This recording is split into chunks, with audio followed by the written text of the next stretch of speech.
welcome to another edition of Sticks and Stones.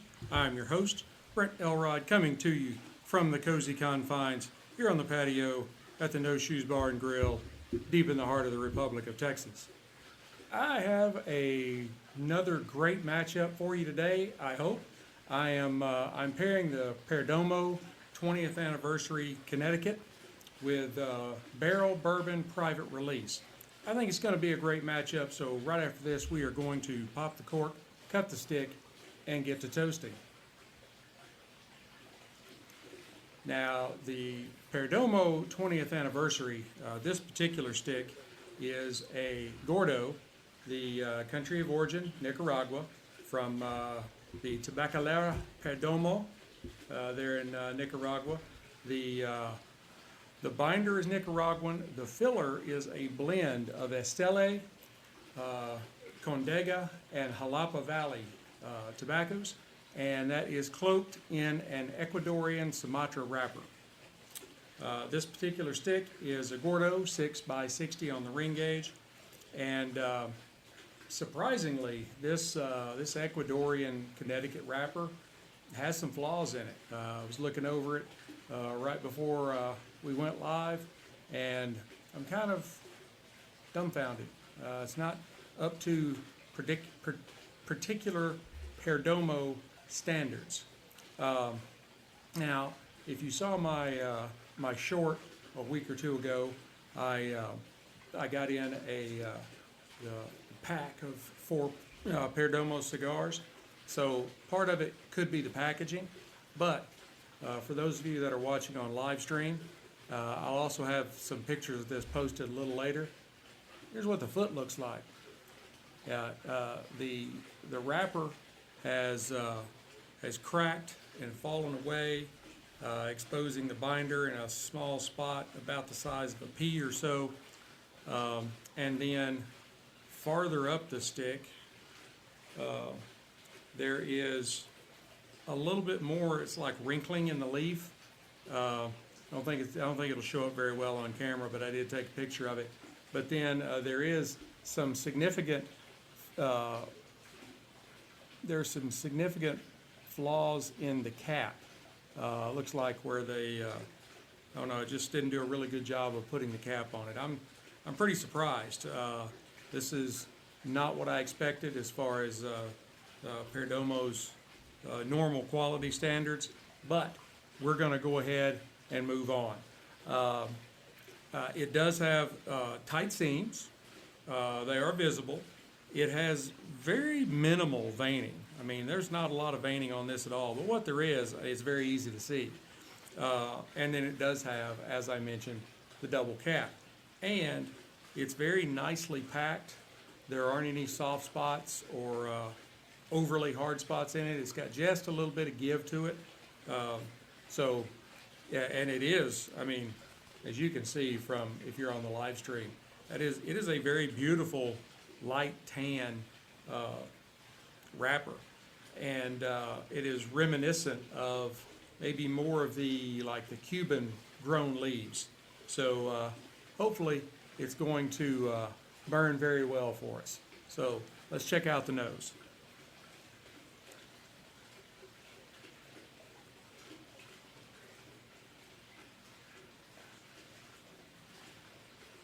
I get, everything seems to be fairly faint. There's not any robust aromas coming off the nose, so everything is very subtle. But I get a little bit of chocolate, some sugar, some spice, and just a hint of wood. Let's go ahead and give it a cut. Check out the cold draw. Using my cigar V cutter.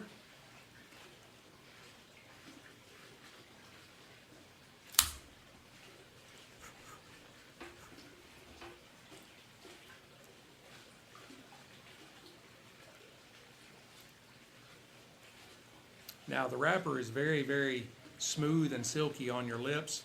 There's not a lot of graininess. Some cigar wrappers kind of have that feel of the old grocery paper sacks. Not this one. This one is just smooth as silk. On the cold draw, I get, it's an easy draw, not over easy, not too hard. Seems like just the right amount. I get a little bit of cinnamon and some coffee and some chocolate, but it's a more of a, like a richer, creamier, kind of like white chocolate. Thank you. And then there's some more sugary sweetness on it. Other than the visual issues I found, so far so good. So now, Barrel Bourbon private release. I hope you're not going to be inserting comments all throughout the show. Move on. Anyway, Barrel Bourbon private release. I've tried this and paired it before with another spirit a year or so ago. I thought it would be a good matchup for this one. This blend is the BA2K. See if I can get that close enough to the camera for you to see it. They have a plethora of blends. When you go to Total Wine or Specs or wherever it is that you buy your spirits from, they have Barrel Bourbon sitting on the shelf. There's lots of them. And that's because they blend their whiskey and they use all different kinds of blends. And you're about to find out right now. This BA2K is 40% 5-year bourbons, 40% 10-year, 5% 14-year, and 15% 16-year aged bourbons that are distilled in Kentucky, Tennessee, and Indiana. So there's a lot going on in the bottle. Now, that does mean that you can't really nail down the mash bill because there's so many different whiskeys in there. So it does vary based on the blend. Now, it is a 58.09% alcohol by volume, which makes it 116.18 proof. So let's go ahead and nose up a little bit. That was kind of a letdown. Dude, you need to calm it down. You're not providing anything of any value.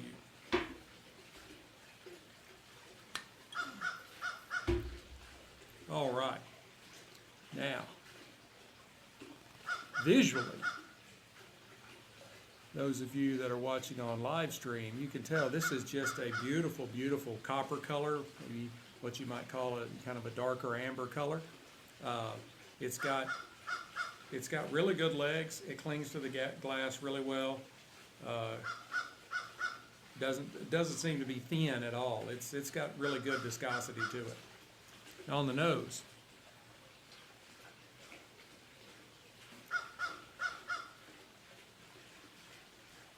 there is quite a bit of alcohol pungentness,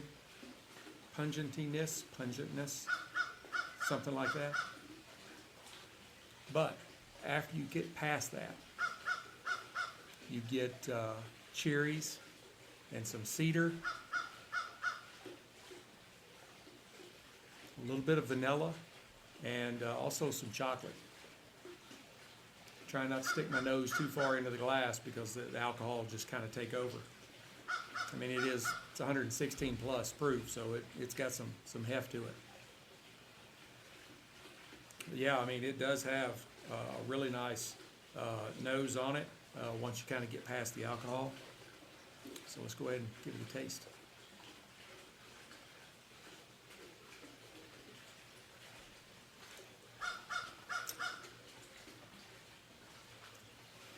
All right, it's got alcohol burn to it. It is a high proof, so you're going to get pepper. I mean, you're going to get a high proof, but there's pepper right on the front of your tongue.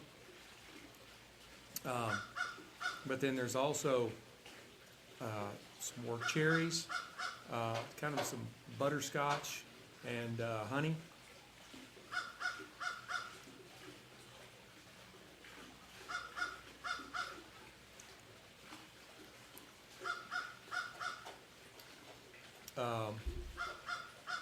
cinnamon, maybe a little bit of orange peel or citrus. And it does have a significant amount of alcohol burn, but it is actually very sippable, even at that 116 proof. So it is fairly mellow to be that high. It's high, but it's not high. It is, but it isn't. Something like that. All right. Now then, let's try these together.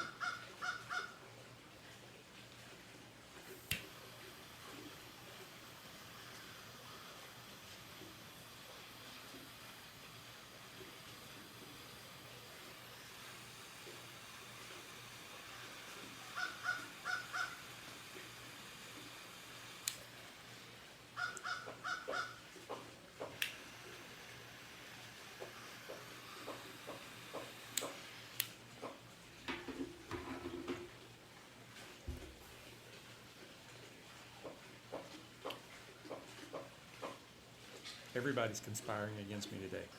All right. The first thing that I notice is where that spot was.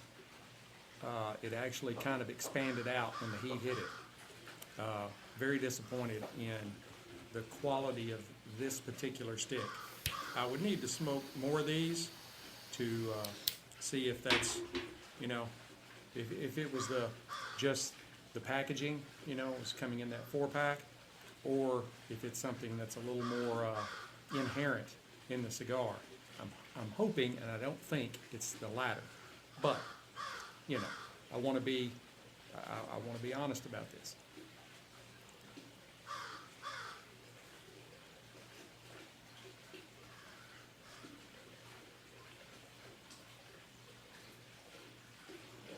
It's got some great flavors on the profile, I can tell you that. There's really a good volume of smoke coming off the stick. It's got some notes of like sweet cream, cedar. There's some more white chocolate in there that was on the nose. There's some hints of like buttered toast, and on the retro, I got almost a little bit of lemony citrus in the retro inhale. I don't really, at this point, I'm not picking up a lot of pepper.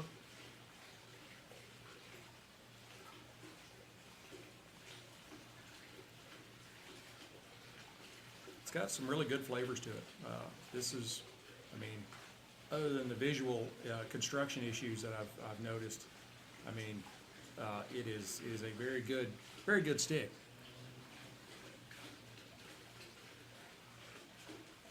All right, well, let's try them together. Turn up the volume a little bit. I don't know that I'm being quite loud enough, especially with the crows and everything going on.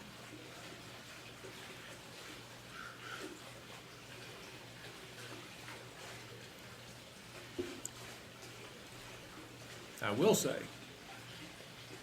the cigar kind of tamps down the heaviness, the alcohol burn in the beginning of the drink.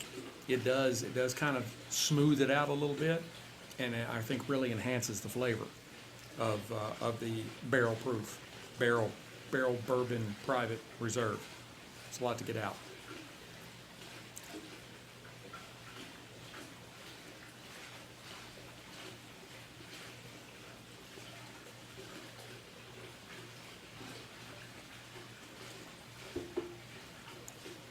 They do seem to be going together pretty well. Kind of the cinnamon and the coffee and the chocolate on the stick is pairing real well with the notes of butterscotch and honey on the spirit. And the other flavors just kind of coalesce around those. I'm going to go ahead and burn this down to the halfway mark, and then I will come back and give you an update. Hey, Stoners, I am back. Here at the halfway mark, this pairing is doing pretty well. The stick's initial notes of cinnamon, coffee, and chocolate, they have pulled back. And what's been introduced is kind of what I can describe as maybe a spicy bread dough that has kind of come forward. There's also a little bit of kind of grassiness in the stick. The spirit's still holding up pretty well. It has. There's been some kind of surprises in the spirit, where after I started getting into the cigar, like an inch or so, I was picking up some mixed berries off the spirit, and I think it was what the stick brings to it. It was allowing it to open up with some more things on the flavor profile. There's 5 different whiskeys in this blend, all various ages and at specific percentages, and so I think that there are. Somebody could take a drink of this and say, I taste all of this, and somebody else could taste things completely different. And I think that's kind of one of the peculiarities that make the barrel bourbon so interesting.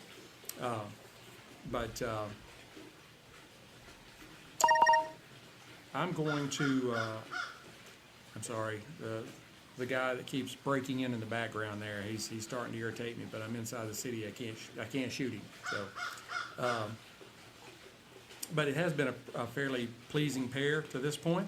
So I'm going to go ahead and burn this down to the band, and then I'll come back and give you my final thoughts. Hey, Stoners, we are down to the band, and the glass is empty. The last half of the Perdomo 20th anniversary Connecticut, it was a kind of an about face, and not really, at least for me, not really much in a good way. It really didn't impress me as much as the first probably third to almost half did. In the last half, it offered a peppery spice, had sort of a cereal grain component to it, and there was kind of a pronounced woodiness and earthiness that just, I don't know, to me it didn't pair as well as the first 20 minutes or so of the stick did. I loved the first 20 minutes of the smoke. It was awesome. But then it kind of started making that change. I know at the halfway mark, it was kind of a sour bread dough kind of thing going on, and it just kept moving farther and farther away from the cinnamon and the coffee and the sweetness. And that's really what I was going for in pairing it with the Barrel Bourbon Private Release. It had excellent notes of cherries and butterscotch and honey and cinnamon. There was some orange peel in there. I was pleased with the pairing. I would rate the Perdomo 20th Anniversary Connecticut an 80 matchsticks out of 100. I was left sort of flat in the last half of the cigar, and it had some significant manufacturing issues that I talked about in the beginning, and I'll post some pictures of what I saw. But the Barrel Bourbon Private Release is very good. I know they use this as a selling point with all the different blends they have. But in my view, it does kind of leave you wanting some consistency, and people do get confused when they go to the liquor store. Or the package store. It's like old number 7. You walk in and see the black label with the big 7 on it. That's what you get, But this one, you really have to look and figure out what you're getting. And I think, to me, that's a little bit of a detraction, but I understand what they're trying to do, and it's a very good spirit. So I would give the Barrel Bourbon Private Release BA2K a 92 Whiskey Stones, and I'm really only taking away on the numbers just a little bit because of the consistency thing. Like I said, all the different blends, it can be confusing, but this is a very delicious bourbon. You don't want to drink too much of it at a time because it's 116 proof, so be careful. Drink responsibly. I hope you have enjoyed this episode as much as I've enjoyed bringing it to you. This has been a really fun pairing. Don't forget to leave me some comments below. Let me know what you think. If you like the show, don't like the show, you're a dumbass, whatever. And hit like, subscribe, share, notify so you'll know when I drop new content, because I'm so many different places now. I'm probably everywhere you go, either listening to music or podcasts or whatever. I mean, I'm platformed on Podbean, and Podbean carries to Spotify, Pandora, Amazon, Google Podcast, Apple Podcasts, all those. You can actually go and type the show name, Sticks-n-Stonez, on the Amazon shopping app, and you'll find the show. It's there. Then I also post on Spreaker. Spreaker's owned by iHeart, and there I go to iHeart, a whole bunch of other ones that you might not have ever heard of, but like Tumblr and some places like that. And they go and post the audio on YouTube, so you can find the show on YouTube, even though it's not video, but still, it's on YouTube. So you can find me pretty much anywhere. Go by the website, Sticks-n-Stonez.com, Sticksnstonez.com. There's links to our Amazon store, so you can get some show merchandise. Love to see some Sticks-n-Stonez gear around. That'd be awesome. It also has links to our affiliate partners, where I get commissions for the purchases. We do marketing for Total Wine, Cigars International, Carhartt, Greg Norman Golf Wear, Huck High Performance Fishing Wear. We just signed affiliate deals with Fanatics and Tervis Tumblers. So we're gonna, I'm a big sports guy. I love college football, pro football, basketball. So gonna be seeing some of that stuff. Please go and support our partners. That really helps us, and it really helps them. So we're all trying to get back to quote unquote normal after COVID. So go and help those guys out. But until we get to be together again, keep your sticks dry, your stones cold, and have a great day. Made a mess of my mind.